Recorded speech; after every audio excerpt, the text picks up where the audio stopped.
for, or Exterminator rather, for this game, because I'm gonna be the one doing mercenary camps. And if I'm gonna be explaining macro, I'm gonna need to be doing a lot of mercs.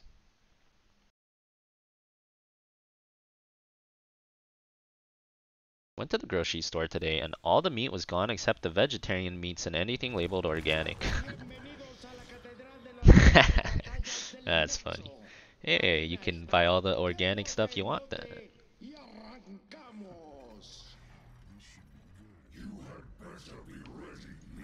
Didn't they nerf his level 1?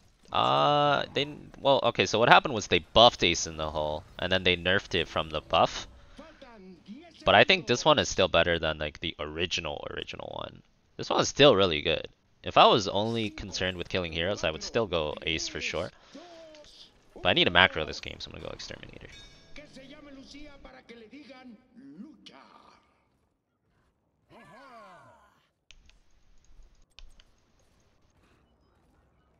The map's really big. Can you pick 2 solo laners here? Yeah, you can. That's definitely a viable way to play it.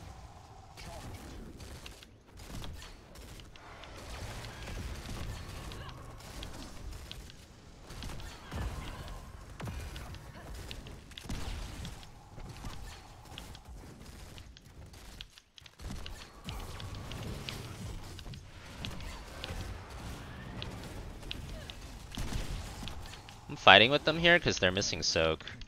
Top. They're gonna miss a full wave, so this is actually a very beneficial fight for us. As you can see, there's 4 of them here. There's one of us clearing top, but there's no one on their team that's clearing tops. So as long as we just keep this stalemate going, we're getting an insane amount of value. And we're winning the 3v4 too. So normally for a macro game I would be at Giants at 1 minute, but since they were not soaking top at all, every wave that goes by that they don't soak is essentially 1 hero kill. So I just got 1 hero kill mid and they just missed 2 waves top. So we're already 3 hero kills up on them essentially in the XP. And as soon as I'm done with mid here, you want to do Giants. You want to do mercs in general as fast as possible. You always want to be on some camp as soon as it spawns, which is 1 minute. So do that immediately. Whenever you do a camp, you have 2 choices. The first choice is you push with the camp, the second choice is you do the other merc camp. I actually think pushing with the camp here is going to be better here, because I can't solo this camp easily. And no one else on my team was close to it, so I'm just going to push with the Giants.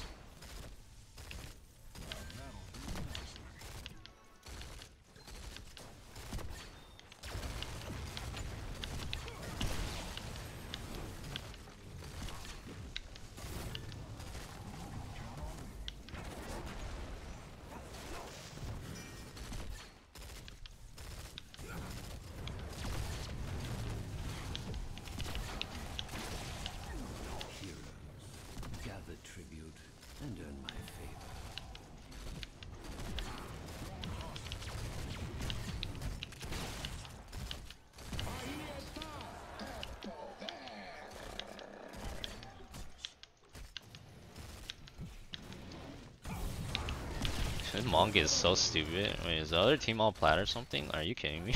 There's no way he can think. There must be no way he thought he could kill me. I had like full HP. He had 10% HP. Good lord. Alright. Well, this push is very successful.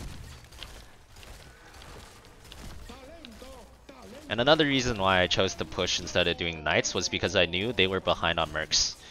Because they were 4-man here, which means they were not doing mercs. And then we killed Sylvanas. Another 2 win top, so it's like I knew we were gonna be way ahead of them on the merc camp timing. So while they were doing this, our Giants were already pushing, right? And by the time they finished this, I was already at their wall. So it's just like I was pushing way earlier than they were, and we got a ton of value because of it. Someone needs to get mid. Alright, so now that we're done with pushing, we go for the next efficient course of action here. I don't see anything to do except this camp, so we immediately do this camp.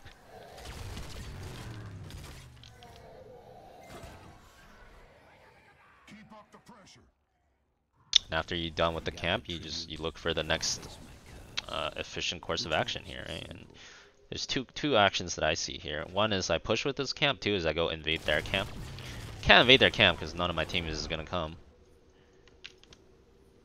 So you can push with this most likely. Actually, the Sylvanas is the only one here. There's only 1 or 2 people here max. I'm just gonna check in case he's really low.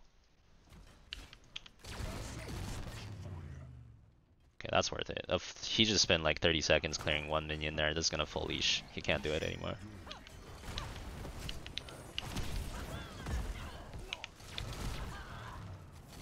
Oh shit, that's my bad. I am so dead. Wait, what? I'm alive? I was literally 3-way hump stuck there, dude. 3 of them were... They actually Warcraft 3 body blocked me. I couldn't even move. Wow, I can't believe I lived that. That's nice. Alright. Next course of action, right? We're not fighting anymore. Mercamp came back up. This is another reason why it's really important to do your Mercamps immediately, right? Because if you don't do this Mercamp immediately, the respawn timer doesn't start until when you cap it. So the faster you cap it, the faster it's going to respawn again. So you can get way more mercs out than the enemy team if you're doing your mercs and they're not. That's why holding is like a valid strategy, but a lot of potatoes do it wrong because they hold it forever. They hold their camp for too long. There's no point in holding your giants for 3 minutes. Because a lot of people are like, oh, I wait until an objective before I do my camps, right? Well, there's no point in waiting 3 minutes before you do that camp, because you could have just done that camp twice, you know? If you wait 3 minutes, you could have done it, it would have respawned, and you could do it again. So that's what a lot of people don't understand about that. This guy is also terrible. Alright. This game is a lot easier than I thought. Anyways, we got Curse. Normally in Curse you don't want to do mercs because Curse time is very valuable. You want to do mercs and bosses, stuff like that, outside of Curse time. Curse time, best thing you can do is get all the soak, in my opinion. So you want all 3 lanes to have at least 1 hero. So what we're doing right now is very efficient. We're getting all the soak, pushing all the lanes in towards them very hard right now.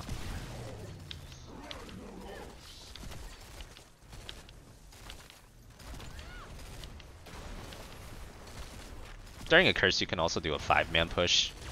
5-man push loses a lot of soak because the enemy team minions are 1 HP. So if you're doing 5-man push, you're losing 2 lanes of soak.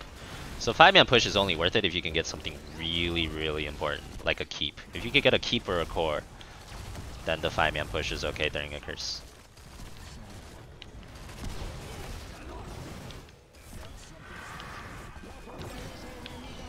Okay.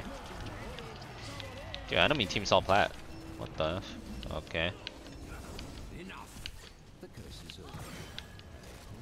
I'm so confused right now.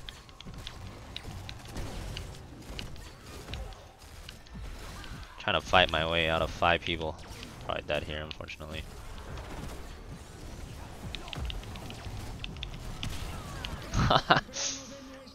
That's a good run. I would have killed them all if I had ace, but that's the price we pay. We're still really far ahead. Now, Alex did try. Is there a situation where you get Raider? Yeah, I think Raider is like better at scouting and small skirmishes. I think Hyperion is better at 5v5 team fights and sieging. And I just like being stronger in 5v5 team fights and sieging most of the time. So I get... My preference is Hyperion all the time. Almost all the time. But you can get Raider if you want. Raider's fine. Raider's most important element actually is it scouts for you though. And I don't think most people use it for that reason. If you're actually using Raiders for damage, it doesn't do much damage. The damage is like pretty insignificant, I think. Because a Hyperion on 5 people would be quite a lot of damage as well. I think we should be pushing top here, but we're not. So I'm gonna go do something that has value. We don't need 5 people clearing this. Do this real quick. Or I think we should be pushing bottom. We should be pushing with this boss instead of defending here, because we have talent advantage and we did our boss way faster.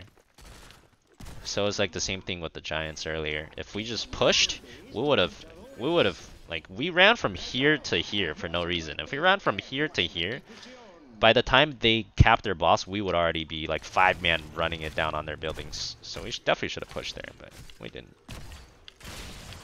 That's life.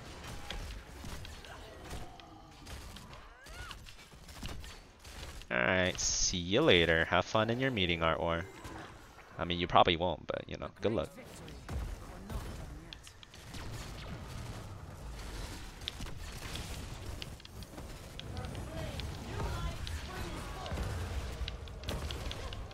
So you can see like a Hyperion like this, where all 5 of them are in it. Like, this does more damage than a Raider would in this fight, I think.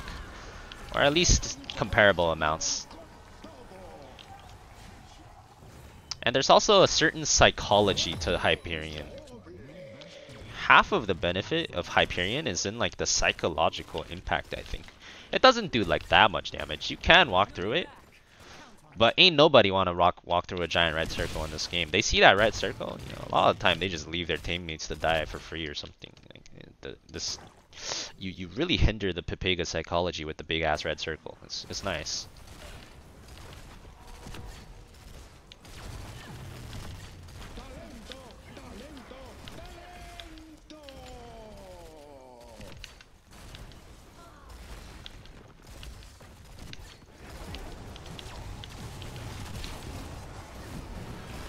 I have paint them red, so if I hit like 2 people with paint them red, I get an ancestral, so I'm not worried at all here. We're going in, baby.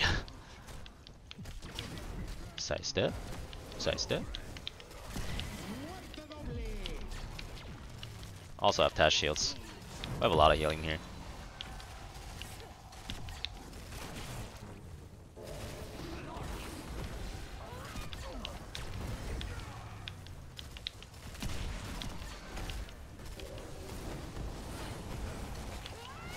I just realized their keep's not dead. Slightly awkward.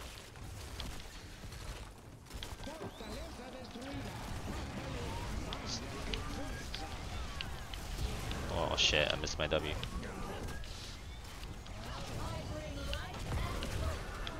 Check out this Hyperion though. Ooh, we getting double siege damage value there, dude.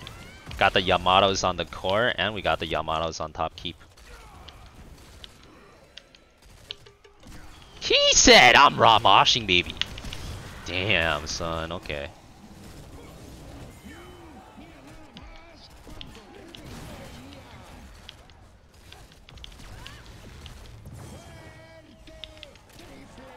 Okay, but I gotta kill this keep now to really get my Yamato value. Don't worry, guys. I got this. Yeah. Alright, I don't got this. That keeps too tanky, PB hands.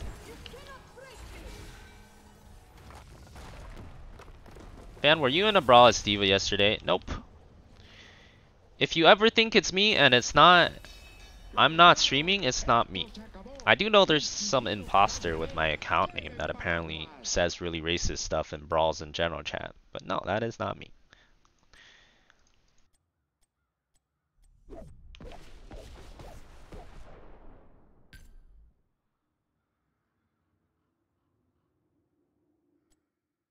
There's a couple ghosts. No, there's a couple thousand ghosts. There's not a couple. There's probably a couple thousand. It's a very common name.